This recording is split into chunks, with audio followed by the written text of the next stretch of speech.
Hey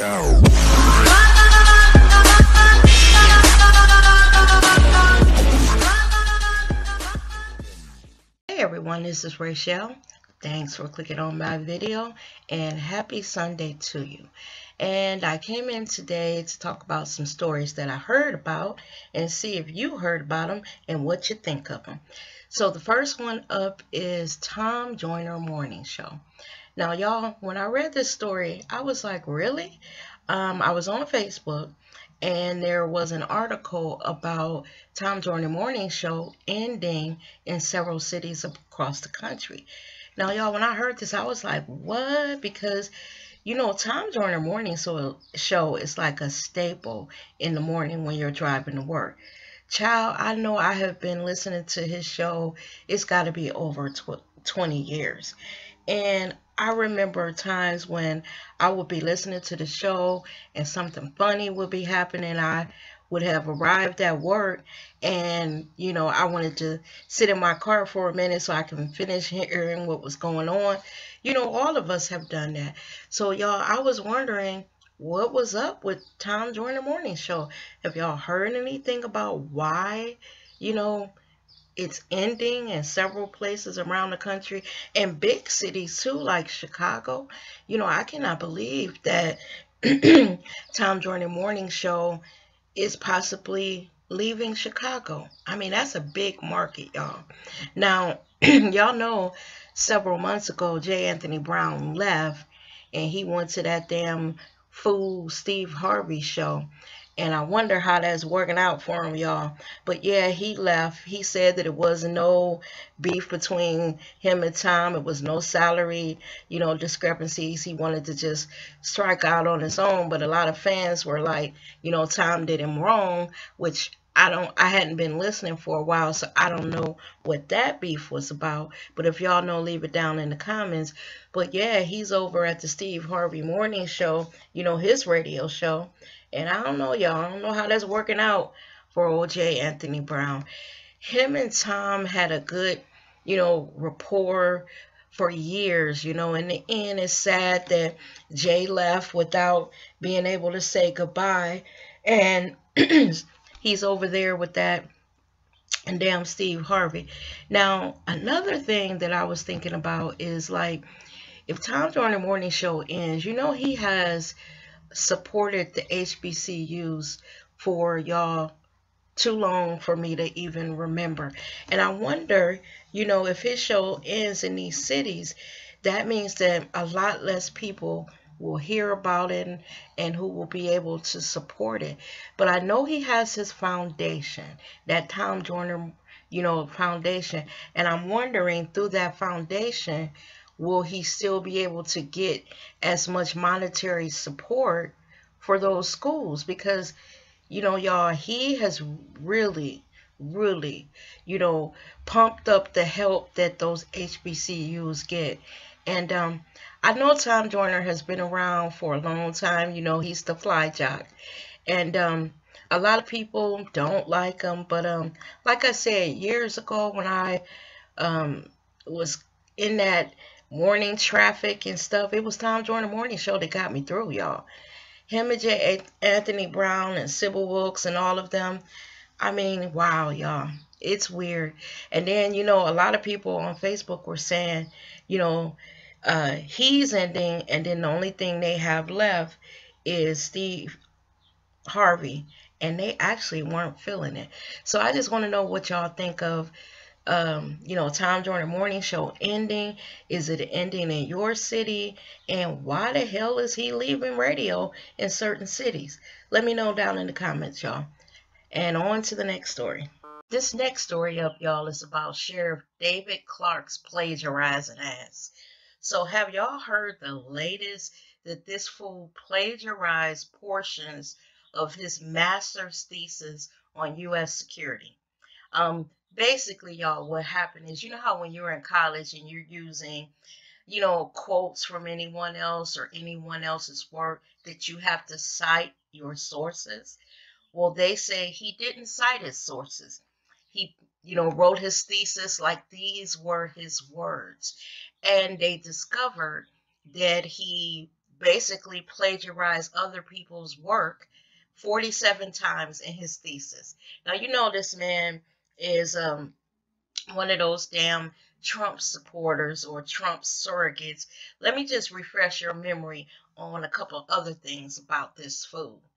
Okay, y'all know that he got on television and was saying that he basically hates the Black Lives Matters group.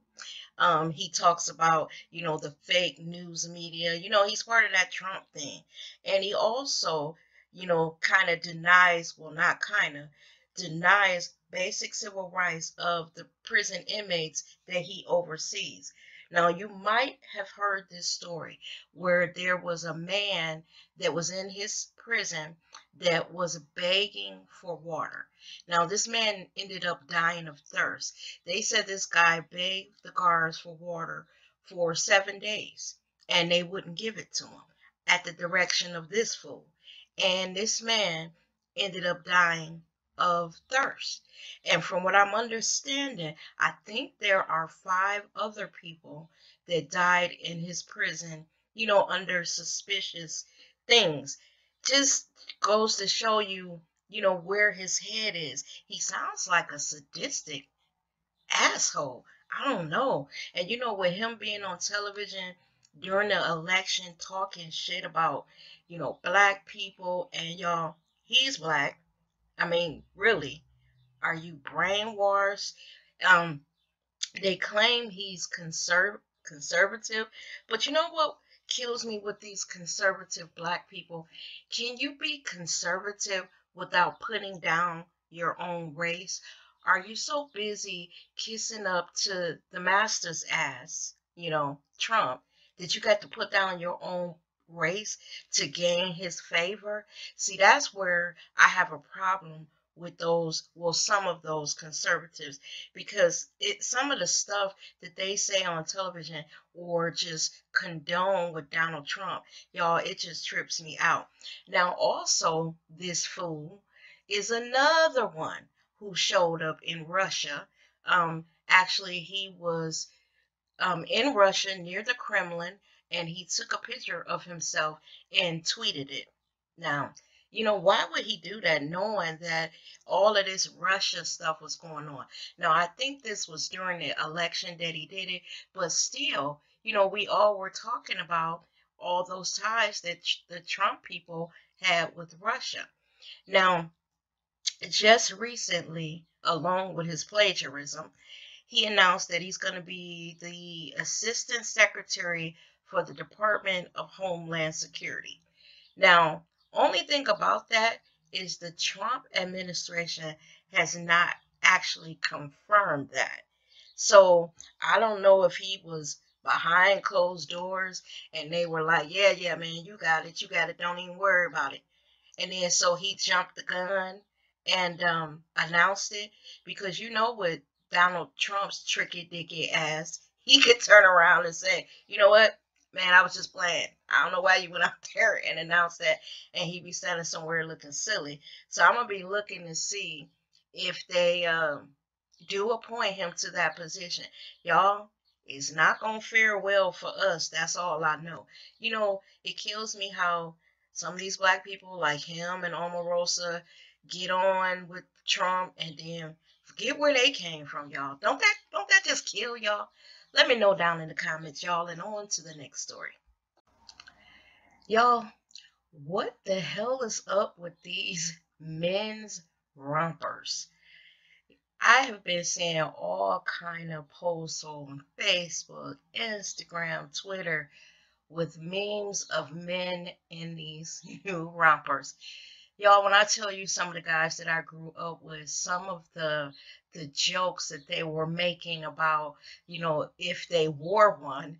One guy said that should he wear those lace-up sandals, the ones that go all the way up to your knees? And they were just, making jokes about the rompers and all of that. And I just wanted to know what y'all thought of it. Now, let me tell you, if the man is, got a certain type of body and he got a certain type of swag, then he might be able to carry it off. One of the things that I saw on Facebook that cracked me up, y'all, they had a picture of Prince, and they said, had Prince been alive, he would have been able to rock one of those rompers and take your woman with it on. And all the women was like, well, yeah, you got a point there. You got a point. Now, y'all know Prince. Prince would have rocked the hell out of a romper. He would have had a scarf tied around his neck and some high heel boots on, and he'd have been, doing his thing. Because y'all know Prince used to wear jumpers and all of that. So, Prince would have rocked the hell out of it. But what do you think of the average guy? I mean, what if your man went out, said, baby, look, I'm going shopping. And he came back from the store with him some rompers in all different colors. Because, you got to have the right type of body for a romper. Now, men my age, I don't suggest it. Y'all stomachs might not be able to handle this rocker. But a young guy, he might be able to carry it off. Let me know down in the comments what y'all think of these damn rompers for men. I think on some men they're kind of cute. So I'm just going to leave it at that and on to the next story. So this last story up, y'all, involves XSCAPE. And my question is, who's singing the lead?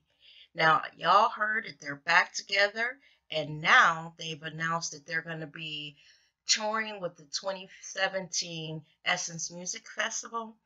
Now, y'all, the people that love Candy Burris, let me just tell y'all, let me keep it real. Candy can carry a tune, but she can't sing. S-A-N-G. The voices of the group, y'all, hold your breath, it's Latasha and her sister. Now, y'all know back in the day there were songs that Candy sang the lead on. Child with that wobbly voice, hope she gets through it. But the saving grace is Latasha and her sister. Now, y'all, I'm happy they're back together. All jokes aside, I'm happy that they've squashed their beef, and they're able to be cordial so they can go out on the road together again. Now, I'm wondering, how long this is going to last, y'all. Because a lot of times with these girl groups, there's a lot of infighting, jealousy, and all of that. Now, we know even today, Latasha's voice, it's only aged like wine. It's better. And actually, when I see Latasha, her and her sister are looking beautiful nowadays. There have been several photo shoots that the group is in, and in each picture, whoever's getting Latasha and her sister together, and I'm sorry, I think the sister's name is Latanya. Y'all, if I'm wrong, correct me down in the comments. Y'all know I don't have no problem with that. But who's ever styling them and doing their makeup and, advising them on what wigs go best with their facial structure, they're doing a good job, because I have really liked what I've been seeing them in. Now, when Latasha was on, what was that? I forget the series that she was on. Some of her wigs and her makeup wasn't right. Y'all, I was wanting somebody to help her get her style together. But here lately, she's been looking nice. So she's went to the school of get me looking right, bitches, because she's been looking really cute. So y'all, I'm looking forward to, the reviews once they start the tour, what the fans think of them. And I'm also looking forward to seeing them try to hold it together this time. They say that there are a lot of fans out there that really are excited about them touring, excited about them being back together. So that's a good thing, y'all. But like I said, egos get in the way, and that's what happened last time, and I hope that now that they're mature women with children, husbands, the whole nine, that this works for them. Because a couple of the members need the money. I believe Latasha and her sister, the money wouldn't hurt them. Candy and Tiny, they're doing fine financially. But I also think Tiny needs this something in her cap, a feather in her cap, because she's going through it right now with T.I. And when you got something good going on for you, it kind of takes your mind off what's going on at home. So hopefully this for Tiny is a diversion from, you know, the drama that's in her personal life. And with that, y'all, I want to know what y'all think of Xscape getting back together. Honestly, I only liked the songs that Latasha led. Let me just keep it real. I liked those songs only. A couple of the other ones, you know, I could kind of deal with, but I like when Latasha is singing. But let me know down in the comments, what was your favorite Xscape song? I'll put mine down there. And with that, y'all, this is the end of the video. And as always, I thank you for taking the time to watch it. And I will see you in the next one. You guys have a great afternoon now. Bye-bye.